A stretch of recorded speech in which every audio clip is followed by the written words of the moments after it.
Welcome back. Legislator Albert Chan has been fined $6,000 for taking part in an illegal assembly at the end of the New Year's Day rally last year. But he was found not guilty of the other charge of organizing the unauthorized demonstration. Vicky Kung reports. People Power lawmaker Albert Chan had been charged with organizing and participating in an unlawful protest at the end of the New Year's Day's rally in 2013. About 2,000 protesters took part in the demonstration which paralyzed traffic in Central. Today, the Eastern Magistracy found Chan guilty of taking part in an unauthorized assembly and fined him $6,000. Magistrate David Chum, however, acquitted him of organizing an illegal rally. Chum said although Chan did try to persuade people to join, that's not enough to prove that he had put the event together. He also agreed with the defense that Chan possibly prevented potential clashes between protesters and police because he led some demonstrators away from the scene. Yet Chum dismissed the politician's claim that he accidentally joined the rally. The magistrate said Chan should have known that he was taking part in an illegal event because the police had given many warnings. The magistrate explained he did not deliver a prison sentence because he believes Chan was expressing the views of certain members of the public. Chum said he didn't want to undermine Chan's role. The sentence today, if compare my previous one, this one is a much reasonable one. But as regarding to the appeal, we still have to consult our counsel to make a final decision. Chan thinks it's difficult to say if the sentence today will discourage people from expressing their views in Hong Kong. But he insists that he will continue to fight for democracy and the freedom of speech, such as at the Occupy Central movement expected to take place here later this year. Vicky Kung, TVB News. The Central Waterfront Concern Group has criticized the Town Planning Board for not revealing the minutes of its meetings on the rezoning of part of the harbourfront for military use. The Town Planning Board is irrational and unreasonable by not disclosing their deliberations. They have a meeting. They don't tell anybody in the community how and why they've made the decision. 20 square meters of military use. The concern group would like to see the meeting minutes to understand how the decision was made before they plan to take further legal action. Last month, the Town Planning Board approved the government plan to rezone 0.3 hectares of open space along the Central Harbourfront as land for the People's Liberation Army to build a military berth. The Executive Council still has to give the final approval to the plan. The Central Waterfront Group is calling on the Chief Executive and EXCO members to reject the rezoning bid. A LegCo subcommittee today discussed a government plan to promote the use of electric cars by extending the first registration tax exemption for these vehicles by 3 years.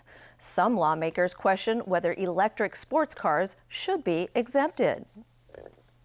According to government figures, there were almost 600 registered electric vehicles in Hong Kong at the end of last year. Over 450 of these were private cars. Some lawmakers question whether electric sports cars that would sell for over $1 million if no tax exemption was granted should be considered luxury items. They said ownership of these vehicles should not be subsidized with public money. In response, the government said it currently has no plans to exclude these vehicles from the exemption scheme. The Environmental Protection Department said it will review the exemptions when the current scheme ends in 3 years' time. On to a shocking revelation about women in Europe. A survey of 42,000 women across the European Union revealed that 1 in 10 have been victims of sexual violence, and at least half were raped. The study also suggests that more than 100 million women were subject to sexual harassment, ranging from indecent exposure to inappropriate requests for a date. Equally surprising was the high number of women in top professional positions who also fell victim to sexual harassment. The survey included women between the ages of 15 and 74 in all 28 EU countries. And in Venezuela, anti-government protesters clashed with the National Guard in Caracas on Tuesday. Thousands took to the streets as the student-led protesters vowed to continue demonstrating. Frustrated with economic and security issues, they're demanding the resignation of President Nicolas Maduro. Many of the marchers wore white to signify peace. But the demonstration descended into violence as the National Guard scattered the protesters with tear gas. At least 17 people have been killed and almost 300 injured since the demonstrations began on February 12th.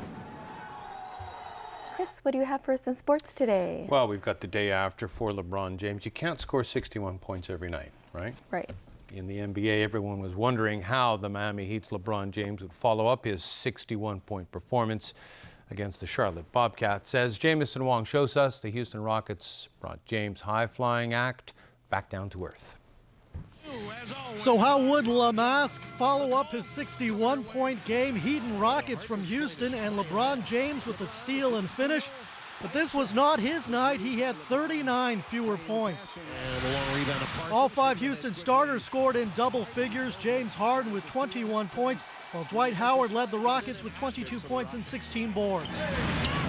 Jeremy Lin came off the bench to score 7. This one went back and forth with the home team winning the first and third quarters, while the Heat took the second and fourth. Forced a bad shot. A night ago, it was all falling for the lone MVP. This time, the miss resulted in an easy bucket the other way.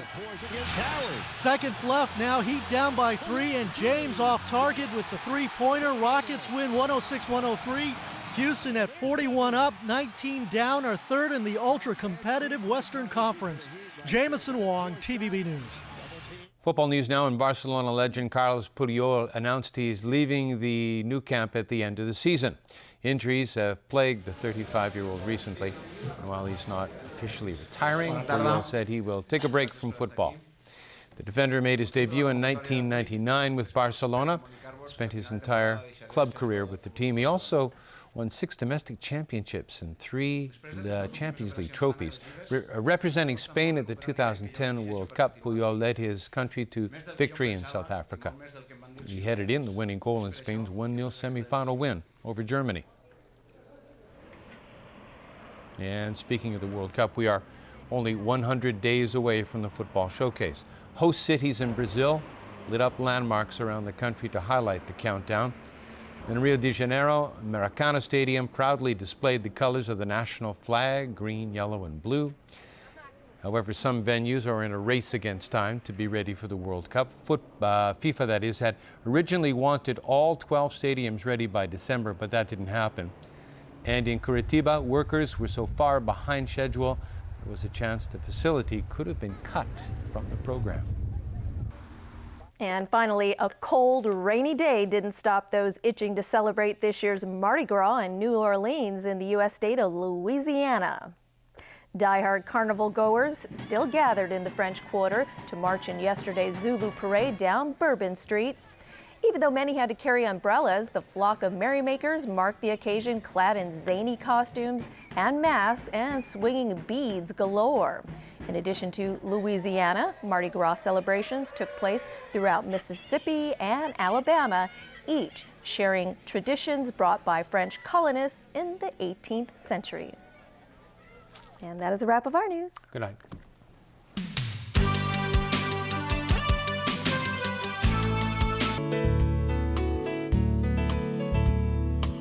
Good evening. It was cloudy with some rain today. At 5 p.m., a strong easterly airstream was affecting the coast of southern China.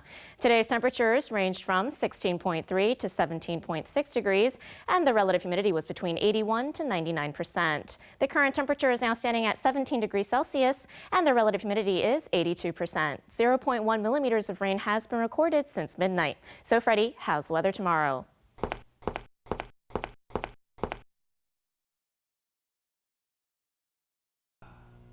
Oh. Cloudy with rain again tomorrow. Temperatures will range from 16 to 18 degrees. It'll be cloudy and windy in the following few days. Tomorrow morning's air quality health index will range from low to moderate, and the maximum UV index forecast for tomorrow will be about 2. And now to the latest global weather update. Showers in Shanghai and Taipei, cloudy in Xiamen. Showers in Guangzhou, Macau, and Chengdu. Sunny in Beijing and Tokyo, cloudy in Seoul. Bright in Bangkok and Manila. Cloudy in Kuala Lumpur, showers in Jakarta. Sunny in Karachi and Mumbai. Sunny in Cairo, showers in Nairobi. Sunny in Brisbane, Melbourne, and Auckland. Cloudy in Toronto, bright in New York. Rain in Vancouver and San Francisco. Bright in London and Amsterdam, cloudy in Frankfurt and Zurich. And that's the weather. Have a lovely evening.